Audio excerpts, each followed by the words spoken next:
Howdy, and welcome to Bipolar Opposites. My name is Timothy Cubbin, and I am living with bipolar disorder. Just what is bipolar disorder? The World English Dictionary defines it as a mental health problem characterized by an alternation between extreme euphoria and deep depression. This is a textbook definition. Bipolar disorder is far more than this description. There are periods where a person living with bipolar disorder goes to stages between extreme happiness and deep sadness.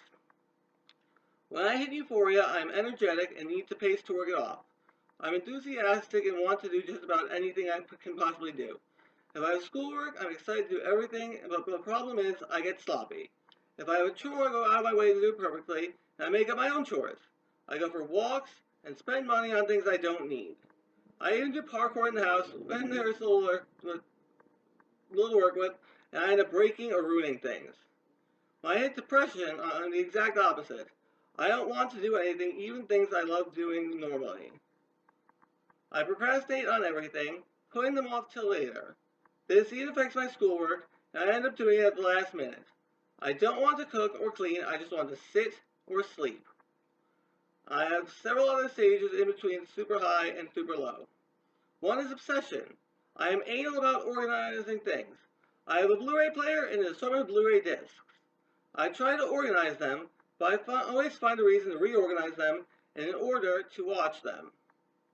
I often frustrate myself because of this. I also rearrange books, comic books, and video games. Deciding in order gets manic, and I go up towards euphoria. Another stage is isolation. There are some words that make me shut down. I'll often walk off and avoid people. On the flip side, I remain unresponsive. I'm functional autonomously, doing the things I'm not supposed to be doing, but not making any contact with the offender, especially eye contact. This state usually doesn't last long, but depends on the words said on how long I shut down. This is a form of dealing with depression.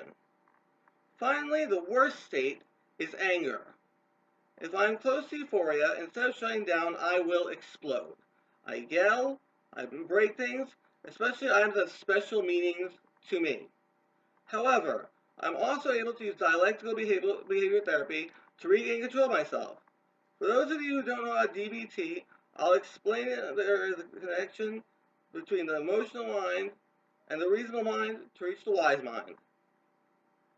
So my emotional mind is angry because I've been insulted, and my rational mind says that just because I'm angry doesn't mean I have to have a temper tantrum.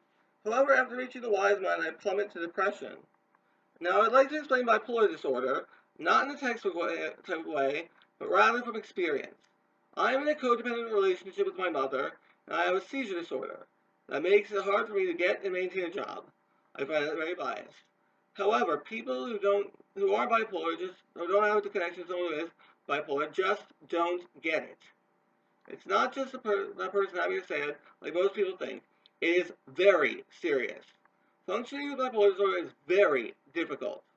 There are times when a person with bipolar disorder makes irrational connections. Some hear things and not just voices telling them what to do. Some hear sounds, such as music. The worst side effect of bipolar depression is the person getting so low that they want to commit suicide and end their lives. Next, I want to talk about medications.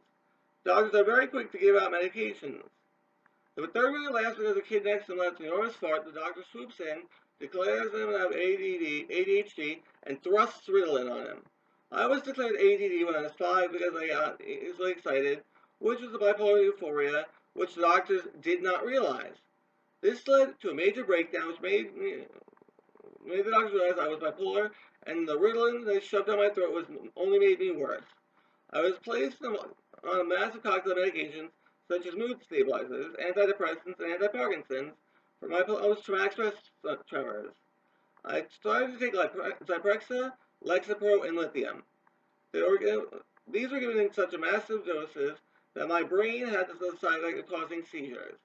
I was added on Lamictal and Thorazine, and after breakthrough seizures being more and more frequent, I was put on Lyrica. Unfortunately, my seizures can still occur at any moment. I have been taking medications for 21 years, and I take 21 medications orally a day. Finally, I would like to say anyone with any kind of disease, illness, or disorder that you are not bipolar. You have bipolar disorder. Your condition does not get the credit for your life. You are just living with your connection.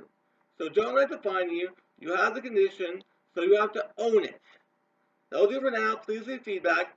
I would like to know what you all think, and I want you to know what you're thinking about, what you want to talk about in future posts. Nothing is off limits. Check back every Saturday for new posts. Timothy Coven, out.